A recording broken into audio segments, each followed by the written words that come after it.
Time జరిగిన గొడవల కారణంగా అది దృష్టిలో పెట్టుకొని మా అబ్బాయి మీద గ్రజ్ పెట్టుకొని ఆ కారణం చూపించి సరిగ్గా స్కూల్కి రావట్లేదని కారణం చూపించి టీసీ ఇచ్చారండి. అది కూడా మీరు ఏం పని చేస్తున్నారు, అసలు మీ పనికి తగ్గ స్కూల్ ఇది కాదు, మీకు తగ్గ స్కూల్లో జాయిన్ చేసుకోండి, మీ అబ్బాయిని ఇక్కడ ఉంచము అనేసి మానసికంగా ఇచ్చేసి పిల్లడికి కూడా వాళ్ళ నుండి గ్రజ్ పెట్టుకొని గట్టిగా కొట్టడం గట్రా ఇచ్చేయడం గట్రా చేస్తున్నారు. ఊసువానిపేట అండి. కుర్రోడు పర్లేదండి, బాగానే చదువుతున్నాడు. కొంచెం ఆడికి ఆరోగ్యం బాగుండదు, అందుకనేసి అప్పుడప్పుడు స్కూల్ కొంచెం సెలవు పెడుతుంటాడు.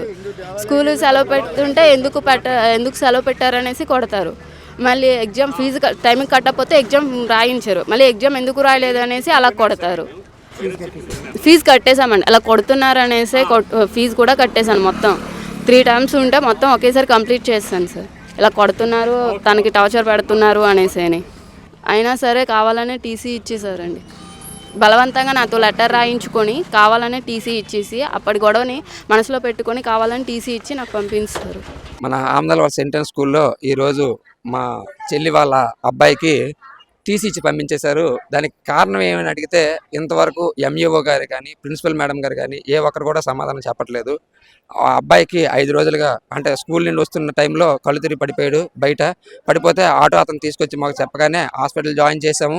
ఆయనకు ఫీవర్ అని తేలిన తర్వాత 5 రోజులు ట్రీట్మెంట్ తీసుకొని 6వ రోజు నాడు ఈరోజు స్కూల్కి వచ్చి జాయిన్ అయ్యాడు.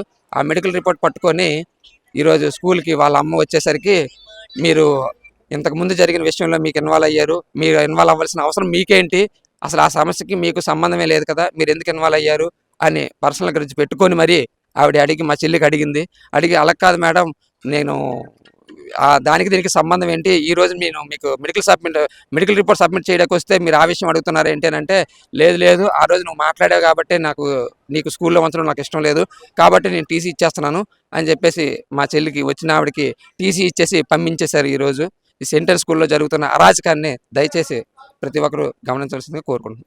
ఆవిడ వచ్చి కూర్చున్నప్పుడు నేను అన్నాను, అమ్మా లాస్ట్ టైం నువ్వు వచ్చి నువ్వేననుకుంటాను కదమ్మా ఇక్కడ కూర్చుని అంటే అక్కడ టీవీలో మాట్లాడింది, ఇప్పుడు నేను ఇంతమందికి నేను రాస్తున్నాను కదా, మీరు మాత్రమే ఎందుకమ్మా రోజు మాట్లాడారు, అక్కడ సిచ్యువేషన్ ఏంటి, మీరు చెప్పింది ఏంటి, దానికి ఆవిడ మీరు వచ్చిన తర్వాత ఎన్ని చేసేసారు, మీరు అసలు మేము ఫీజులు ఎప్పుడు కట్టము, ఇప్పుడు కట్టమంటున్నారు అని చెప్పన్నారు. ఫీజులు కట్టకుండా ఎలాగండి, ఫీజులు కట్టకుండా ఎలాగా, దానికి నేనన్నాను, ఇప్పుడు ఫీజులు కట్టకుండా ఎలాగమ్మా, 20 రోజులైంది లీవ్ పెట్టారు, దానికి అసలు నేను రమ్మనలేదమ్మా మిమ్మల్ని, ఈ విషయం జరిగింది, మీరు దాన్ని వచ్చి ఏదేదో మాట్లాడేస్తున్నారు అని చెప్పన్నాను నేను. అంతే.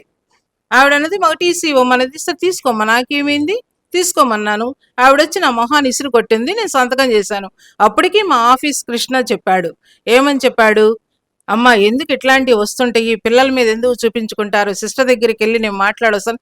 కృష్ణ వచ్చాడు, నాతో మాట్లాడాడు, తన అవసరం కావాలంటుంది కదా కృష్ణ అన్నాను నేను. తనేమన్నది, నాకు కావాలి అన్నది, సరే తీసుకో, ఆవిడ కావాలంటుంది కదా తీసుకో అని చెప్పాను. అంతే జరిగింది.